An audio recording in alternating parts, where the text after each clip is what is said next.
Assalamualaikum warahmatullahi wabarakatuh. Perkenalkan, nama saya Nurul Aulia NM dari Prodi Pendidikan Sosiologi kelas B angkatan 2020. Pada pertemuan kali ini saya akan membuat video untuk memenuhi tugas mata kuliah Teori Sosiologi 2 dengan melihat fenomena-fenomena yang terjadi di masyarakat dengan menggunakan perspektif teori feminisme. Sebagian dari kita mungkin masih awam dengan istilah feminisme dan bertanya-tanya apa sih yang sebenarnya diperjuangkan. Bahkan sebagian orang ketika mendengar kata feminisme anggapannya cenderung negatif dan judgmental.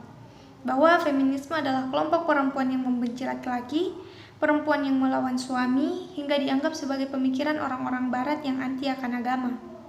Namun benarkah seperti itu? Tentu saja tidak. Dalam Kamus Besar Bahasa Indonesia, feminisme diartikan sebagai gerakan wanita yang menuntut persamaan dan hak sepenuhnya antara kaum wanita dan kaum pria, yang merupakan penggabungan dari berbagai doktrin oleh ketimpangan relasi antara laki-laki dan perempuan dalam tatanan masyarakat. Sehingga pada akhirnya timbul kesadaran dan upaya untuk menghilangkan ketidakberimbangan relasi tersebut. Pada praktik keseharian, istilah feminisme sering salah difahami, hanya melulu sebagai tuntutan emansipasi kaum perempuan, padahal yang dimaksud dengan istilah tersebut lebih mengacu kepada gerakan sosial atau social movement yang dilakukan baik oleh kaum perempuan maupun kaum laki-laki untuk meningkatkan kedudukan dan peran kaum perempuan serta memperjuangkan hak-hak yang dimiliki oleh keduanya secara adil. Feminisme adalah sebuah gerakan sadar untuk mengubah atas diskriminasi, kekerasan, eksploitasi, dan penindasan yang dialami oleh kaum perempuan. Feminisme adalah sebuah pemikiran yang terus mengalami perkembangan dan memiliki banyak aliran pemikiran. Namun begitu, tujuannya tetap memperjuangkan kesetaraan dan keadilan bagi perempuan. Gerakan feminisme berkembang pesat di Amerika setelah munculnya John Stuart Mill pada tahun 1869 yang berjudul The Subjection of Woman. Gerakan ini menandai kelahiran feminisme pada gelombang pertama. Lalu pada tahun 1960, feminis Perancis mempelopori gelombang kedua yang menjadi awal bagi perempuan mendapatkan hak pilih. Perjuangan gerakan feminisme berkembang lebih luas dengan tuntutan untuk mencapai kesetaraan. Walaupun gerakan feminisme telah ada cukup lama, namun ketidakadilan berbasis gender hingga saat ini masih saja tetap terjadi. Beberapa perempuan saat ini sudah bisa mengakses pendidikan dan meniti karir, tetapi apakah sudah ada posisi yang ideal dan secara statistik apakah sudah setara dengan laki-laki? Adapun fenomena yang belum sepenuhnya adil bagi perempuan di lingkungan sekitar saya, yaitu terdapat dalam beberapa sektor. Salah satunya itu adalah stigma. Norma sosial yang terbangun di masyarakat selain menciptakan pembagian peran gender yang tidak adil bagi perempuan, juga memberikan stigma bahwa perempuan adalah makhluk yang lemah dan emosional. Maka dari itu, masyarakat kemudian beranggapan bahwa perempuan tidak layak berada di ranah publik, apalagi duduk di posisi strategis baik dalam struktur pemerintahan maupun swasta. Kemudian dalam pendidikan, dalam keluarga yang masyarakatnya masih memegang teguh norma gender yang tidak adil bagi perempuan, beranggapan bahwa pendidikan bagi perempuan tidaklah penting.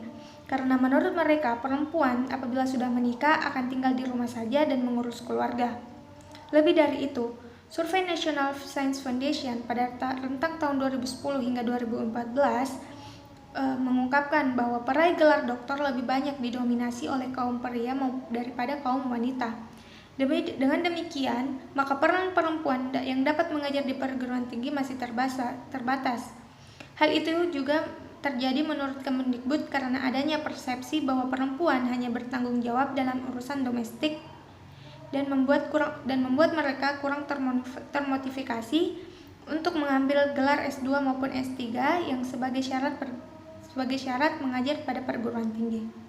Kemudian dalam bidang ekonomi, dalam norma sosial yang tidak adil bagi gender, peran perempuan yang sudah menikah dalam keluarga yaitu sebagai ibu rumah tangga dan tidak wajib mencari nafkah.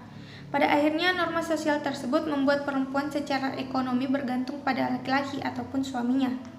Imbas dari pembukaan peran gender tersebut berlaku juga pada dunia kerja, di mana upah perempuan lebih rendah jika dibandingkan dengan upah laki-laki. Walaupun kesenjangan upah antar gender terus menurun, namun rata-rata pekerjaan perempuan masih mendapatkan upah 13,83% lebih rendah jika dibandingkan dengan laki-laki. Hal itu terjadi selain perempuan dipandang sebagai manusia kedua setelah laki-laki, juga mereka menganggap bahwa perempuan bukan pencari nafkah utama, melainkan hanya sebagai pembantu saja. Norma sosial yang membedakan atau membakukan peran gender antara laki-laki dan perempuan mengakibatkan diskriminasi terhadap seseorang hanya karena ia perempuan. Itulah mengapa secara sadar gerakan feminisme menggugat dan menyuarakan agar adanya keadilan bagi seorang perempuan. Lalu apa saja sih aliran feminis yang menjadi pokok pikirannya? Yang pertama, ada feminis liberal, kemudian ada feminis radikal, feminis marxis atau sosialis, kemudian ada feminis eksistensial, kemudian feminis multikultural, dan ekofeminisme, di mana ekofeminisme ini melihat keterkaitan antara hubungan alam dan isu perempuan. Contoh kasus yang ada di Indonesia ya salah satunya yaitu para perempuan menolak pembuatan pabrik semen di daerah Jawa Tengah dengan cara membuat tenda di sekitar daerah yang akan dibuat pabrik tersebut, serta mengubur kaki mereka sendiri ke dalam semen. Hal tersebut sangat disayangkan, namun hal tersebut juga terpaksa mereka lakukan karena tidak ada pilihan lain agar suara mereka dapat didengarkan. Mungkin itu saja dari saya, kurang dan lebihnya mohon dimaafkan. Wabillahi taufiq wal hidayah. Assalamualaikum warahmatullahi wabarakatuh.